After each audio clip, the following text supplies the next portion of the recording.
it's Bill with Hidden Florida. To make an effective bamboo fire saw, split the largest standing dead piece of bamboo you can find, and then pick one piece, start scraping off the powdery outer coating.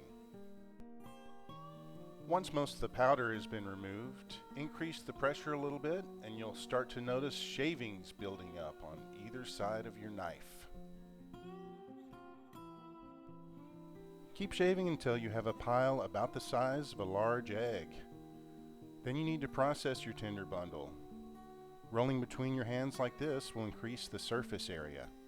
Then just split it into two separate bundles. Now it's time to prepare your fireboard. Start drilling a hole from the inside of the bamboo piece to the outside. When you can feel your knife point with your finger, you've gone far enough. Carefully bore out your hole on the inside, but be very careful to make sure it's still just a pinprick on the outside. Then score a groove directly over the hole you just created. Your finished fireboard should look something like this. Nothing fancy. Place your two tinder bundles directly to either side of the hole you created. Then hold them in place with a bent piece of stripped bamboo skin. Now take the other piece of bamboo that you split off and put an edge on one side of it. We're not looking for razor sharpness here. Think more like butter knife sharpness. This is how the fire saw works. You're going to align the notch you made on the bottom piece of your fireboard and then slide it back and forth on the edge you created to generate friction.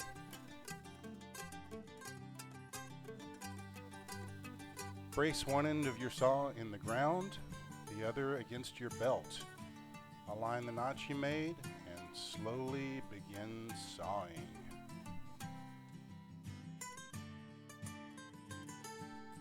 You're going to be excited right about now, but try to ease up on the pressure and relax. First we have to get an initial char on the saw itself. Look at the blade right now and notice how it's starting to turn brown. Now that you've got a nice initial char, it's time to relax and take a break. We'll come back in a minute. Now that you've regrouped and hopefully had some refreshments, it's time to warm up the set. Again, plant your fire saw in the ground and onto your belt. Guide the board onto the notch and make long sweeping motions the entire length of the blade. This is just to drive out excess moisture and warm up your fireboard.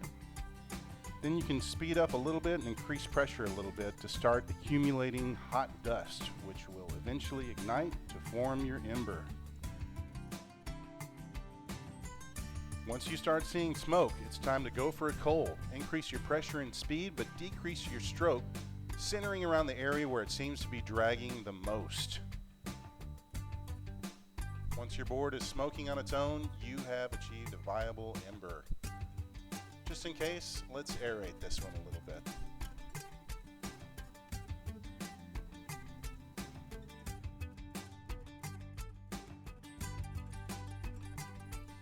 Use a small bamboo poker or your knife blade to make sure the ember didn't stick to the bottom of the fireboard, which it sometimes does. Now make sure you don't lose your ember by adding a little air, folding it in just like a regular tinder bundle, adding a little more oxygen. You might be shaking a little bit too at this point. Friction fire takes a lot out of you. You can actually feel the calories leaving your body. But just look what you've done with that energy. Bamboo shavings make an excellent tinder bundle because they don't fly away in the wind and they get incredibly hot.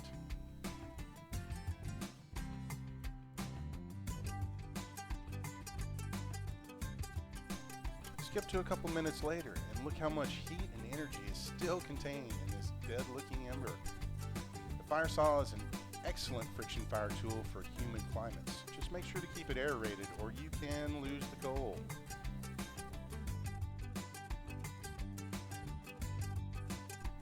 Your fireboard can be reused and hopefully after a while it will resemble this. Then maybe you could hang it up on your wall as a modern piece of primitive art. Again, thanks so much for watching. This is Bill with Hidden Florida. Please contact me if you have any questions.